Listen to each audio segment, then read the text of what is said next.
Avec l'alternance politique opérée officiellement le 25 janvier 2019, au travers de la remise et reprise entre, d'un côté, un chef d'État sortant à la personne de Joseph Kabila Kabange et de l'autre, un chef d'État entrant à la personne de Félix Antoine Tshisekedi Tshilombo, alternance résultant de la présidentielle du 30 décembre 2018, tous les espoirs étaient permis de croire dans la fin du cycle des guerres sans fin et des négociations politiques appelées aussi dialogue.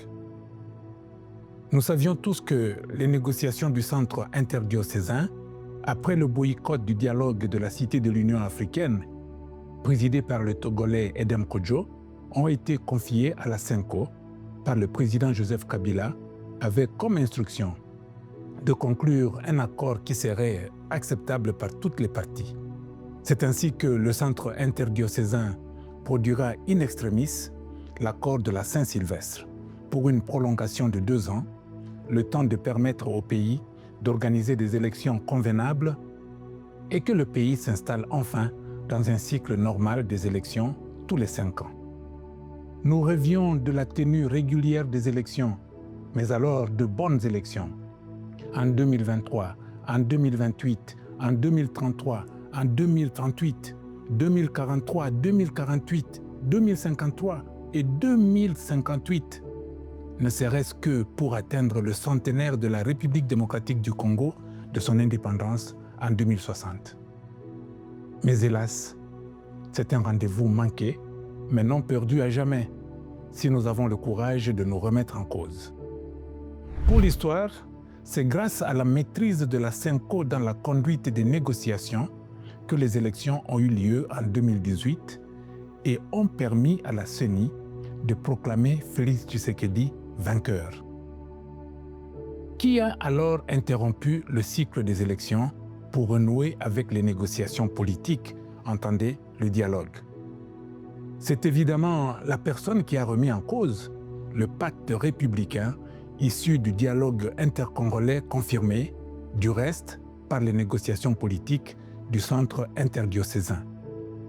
C'est M. Félix Antoine Tshisekedi Tshilombo. En effet, dès sa prise de fonction en janvier 2019, sous prétexte de déboulonnage, il a entrepris la démolition systématique et systémique de toute l'architecture institutionnelle laborieusement mise en place au dialogue intercongolais au prix de nombreux sacrifices. Architecture administrée par la Constitution du 16 février 2006, amendée en 2011 dans les règles établies. Or, un déboulonnage avisé ne s'opère que lorsqu'on a participé au boulonnage et on sait quel boulon est compatible avec tel autre ou non. C'est à l'image de la toile d'araignée. S'agissant de la Constitution et de l'ordre institutionnel mis en place, il faut savoir, pour tout boulonnage responsable, ce qui est lié directement, ce qui est lié indirectement et ce qui n'est lié nullement. À l'époque où il appartenait à l'opposition politique, le chef de l'État, issu de l'alternance politique, était à la ligne de front pour défendre la Constitution, et cela au prix du sang de ses compatriotes.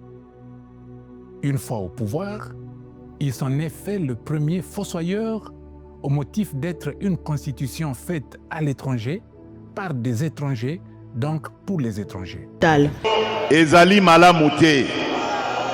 Constitution Nabiso. Notre constitution n'est pas bonne. Il est temps que les citoyens s'asseyent et examinent cette constitution sans tarder. Dans son discours du 23 mai 2025, le président de la République honoraire Joseph Kabila Kabange a listé les multiples violations de la loi fondamentale opérées au cours de ces 6 dernières années au regard des crises multiformes et multisectorielles auxquelles le Congo fait face des suites de la mauvaise gouvernance institutionnelle. Bien que l'initiative du dialogue remonte à plusieurs années, et encore, sans que le sénateur à vie y soit pour quelque chose, c'est seulement en 2025 qu'elle a commencé à prendre forme. Première force sociale à la formaliser, la synergie Synco-ECC a attendu janvier 2025 pour la présenter dans un document intitulé « Pacte social ».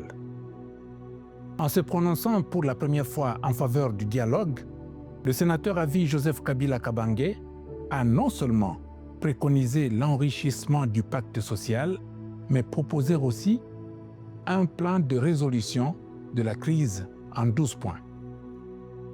1. Mettre fin à la dictature, mieux à la tyrannie.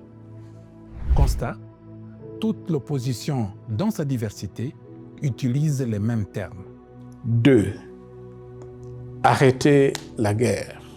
Constat: tout le peuple congolais le souhaite. 3. Rétablir l'autorité de l'État sur toute l'étendue du territoire national. Constat: tout le peuple congolais le souhaite, au même titre que tous les gouvernants. 4. Restaurer la démocratie en revenant aux fondamentaux d'un véritable État de droit. Constat: toutes les forces politiques et sociales le souhaitent. 5. Rétablir les libertés fondamentales. Constat: toutes les forces politiques et sociales le souhaitent. 6. Réconcilier le Congolais et reconstruire la cohésion nationale. Constat: même Félix Tshisekedi le veut, puisque dans tous ses discours, il en appelle à la cohésion nationale. 7.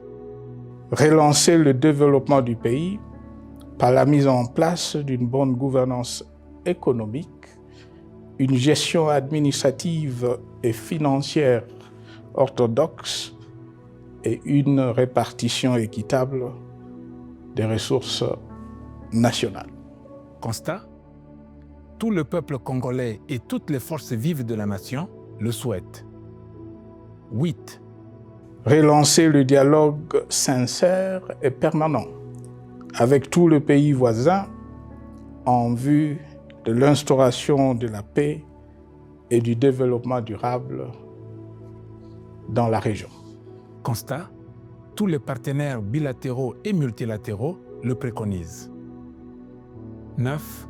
Rétablir la crédibilité du pays auprès de partenaires au niveau tant régional, continental qu'international.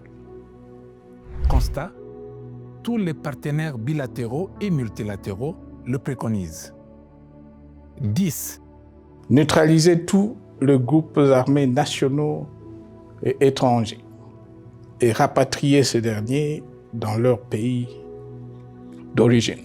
Constat: c'est le souhait général en interne et en externe. 11.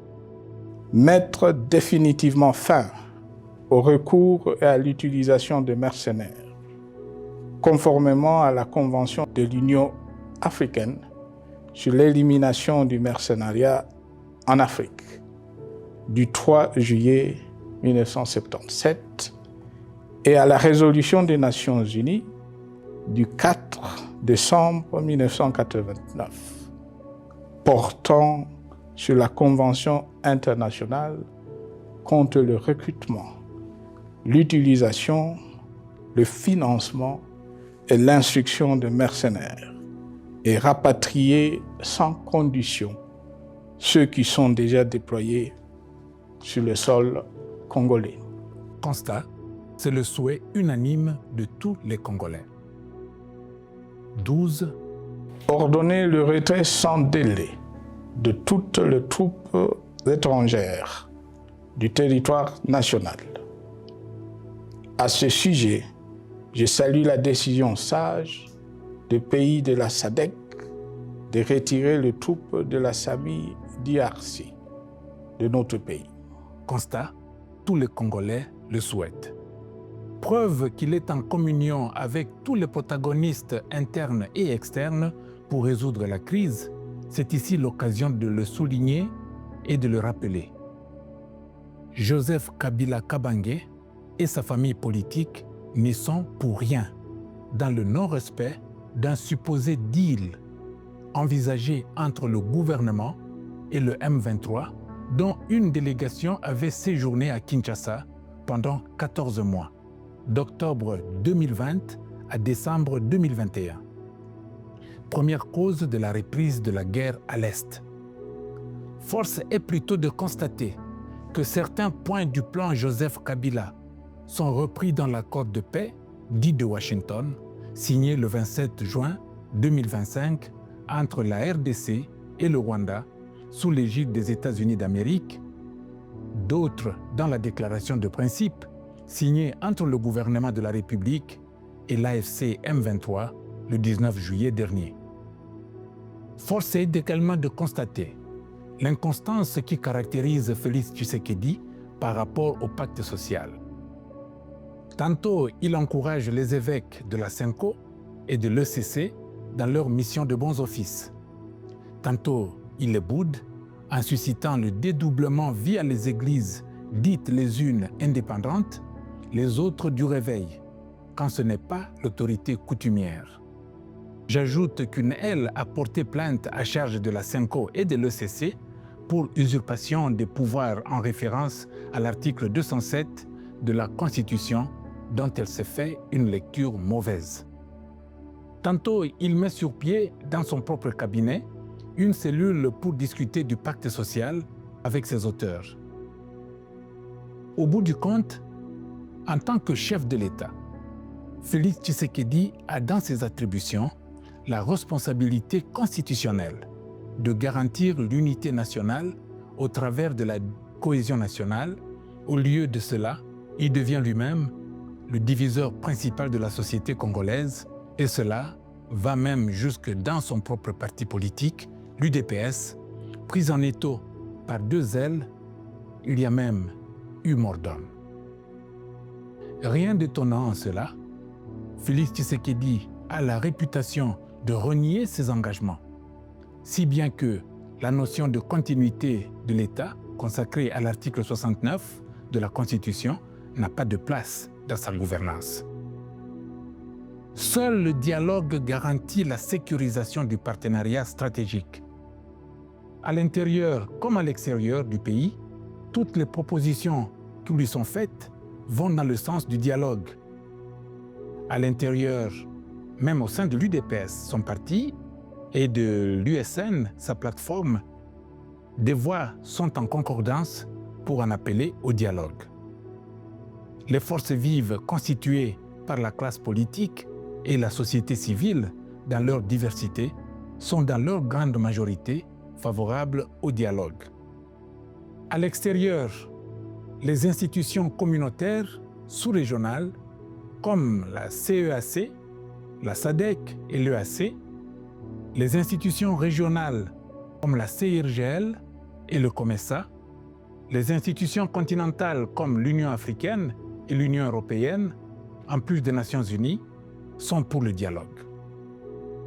Les États comme tous les 9 voisins de la RDC, les 45 autres États membres de l'Union africaine, les 27 États membres de l'Union européenne et même les États-Unis d'Amérique sont pour le dialogue. Les États membres de la Ligue arabe, dont le Qatar, sont pour le dialogue. Les 5 États membres du Conseil de sécurité de l'ONU et les 10 États membres non permanents sont pour le dialogue. Même le Vatican est pour le dialogue. Ainsi, seul le président de la République, en fonction Félix-Antoine Tshisekedi, dont le mandat arrive pourtant à terme dans moins de 3 ans, est convaincu du contraire.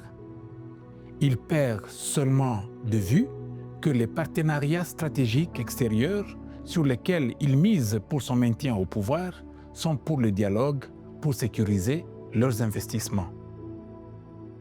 En un mot, commençons, seul le dialogue au sein et au cours duquel toutes les forces politiques et sociales vont convenir de la gouvernance appropriée est à même de garantir cette sécurisation. Seul ce dialogue est à même d'aborder des questions non abordées lors de la conférence nationale souveraine tenue de 1991 à 1992 et lors du dialogue intercongolais tenu de 2001 à 2003. Questions en apparition depuis 2019 et qui doivent, en toute logique, interpeller d'abord M. Félix Antoine Tshisekedi, pour autant qu'il en prenne conscience. C'est ici l'occasion de rappeler à la mémoire collective des faits indéniables suivants.